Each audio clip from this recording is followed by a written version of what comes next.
মিরাজের রাতে আমাদের প্রিয় নবীজি হযরত মুহাম্মদ সাল্লাল্লাহু আলাইহি ওয়াসাল্লাম যখন হযরত জিবরাইল আলাইহিস সালামের সাথে হাঁটছিলেন তখন হৃদয় জুড়ানো সুঘ্রাণ পাচ্ছিলেন। কি মন মাতানো একটা ঘ্রাণ! রাসূল সাল্লাল্লাহু আলাইহি ওয়াসাল্লাম অবাক হলেন এবং জিবরাইল আলাইহিস সালামকে জিজ্ঞেস করলেন, হে জিবরাইল, আমি নাকে কিসের সুঘ্রাণ অনুভব করছি? তখন জিবরাইল আলাইহিস সালাম বললেন, ইয়া রাসূলুল্লাহ, এই সুঘ্রাণ ফেরাউনের দাসীর কবর থেকে আসছে। মহানবী সাল্লাল্লাহু আলাইহি ওয়াসাল্লাম তখন জিবরাইল আলাইহিস সালামকে জিজ্ঞেস করলেন, ফেরাউনের দাসীর কবর থেকে এমন সুঘ্রাণ আসার কি কারণ হে জিবরাইল? তখন জিবরাইল আলাইহিস সালাম বললেন, একদিন ফেরাউনের দাসী ফেরাউন কন্যার চুল আশ্রয় দিচ্ছিলেন। হঠাৎ তার হাত থেকে চিরুনি পড়ে গেল। চিরুনিটি তোলার সময় দাসী আনমনে বলে উঠলেন, বিসমিল্লাহ বা আল্লাহর নামে। তখন ফেরাউন কন্যা জিজ্ঞাসা করল, এই কথা দ্বারা তুমি আমার পিতাকে বুঝিয়েছ নিশ্চয়ই? দাসী উত্তর দিলেন, না, আমি বলেছি আল্লাহ, যিনি আমার প্রভু, তোমার বাবার প্রভু, জান্নাতের প্রভু, সারা জাহানের প্রভু। ফেরাউন কন্যা বলল, তুমি যা বলেছ তা কি আমি আমার পিতাকে জানাবো? নির্ভয়ে দাসী উত্তর দিলেন, হ্যাঁ, জানাও। কথাটি যখন জালিমদের মধ্যে নিকৃষ্ট জালিম ফেরাউনের কানে গেল তখন সে দাসীকে দরবারে তলব করল।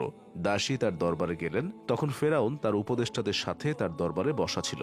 তাচ্ছিল্যের সুরে সে দাসীকে জিজ্ঞেস করল, হে আমার দাসী, তোমার প্রভুকে? সাথে সাথে দাসীর নির্লিপ্ত উত্তর, আল্লাহ, তিনি আমার প্রভু এবং তোমারও প্রভু। দাসীর এমন উত্তর শুনে ফেরাউন ক্রোধ মাখানো অট্টহাসিতে ফেটে পড়ল এবং বলল, যাও, বাড়ি যাও। পরদিন ফেরাউন সেই দাসী এবং তার সন্তানদের দরবারে হাজির করার জন্য রক্ষীদের পাঠালো। যখন দাসীকে দরবারে হাজির করা হলো তখন তিনি দেখলেন ফেরাউন একটি বড় কড়াইয়ের পাশে পায়চারি করছে। ইবনে কাতির রাদিয়াল্লাহু তাআলা আনহু এই কড়াইকে বর্ণনা করে বলেছেন, এটি এমন বিশাল একটি কড়াই যেখানে অনায়াসেই বিশাল সাইজের একটি গরু ঠাঁই পাবে। তিনি আরো বলেছেন, সেই কড়াইতে তেল টকবক করে ফুটছিল এবং কড়াইয়ের নিচে দাও দাও করে আগুন জ্বলছিল। সন্তানসহ হাজির করানোর পর ফেরাউন দাসীকে বলল, ওহে দাসী, এবার বল তোর প্রভুকে। এবারও দাসী ভয়হীন উত্তর, আল্লাহ, যিনি আমার প্রভু এবং তোমারও প্রভু।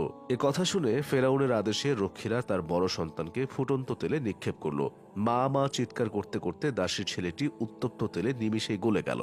এই দৃশ্য দেখে জালিম কাফিরের দল হো হো করে হাসতে লাগলো। প্রথম সন্তানকে হত্যা করার পর ফেরাউন আবারও জিজ্ঞেস করল, হে আমার দাসী, তোমার প্রভুকে? দাসী আবারও বললেন, আল্লাহ। এই কথা বলার সাথে সাথে রক্ষীরা অন্য সন্তানকেও ফুটন্ত তেলে নিক্ষেপ করল। সাথে সাথে সেও সিদ্ধ হয়ে তেলের সাথে মিলিয়ে গেল। তারপর ফেরাউন আবারও জানতে চাইল, তোমার প্রভুকে? চোখের সামনে সদ্য দুই সন্তান হারানো দাসী একটুও বিচলিত না হয়ে আবারও উত্তর দিলেন, আল্লাহ, যিনি আমারও প্রভু, তোরও প্রভু। এবার রক্ষীরা দাসীর দুধের শিশুটিকে তেলে নিক্ষেপ করার জন্য ঝুলিয়ে রাখলো।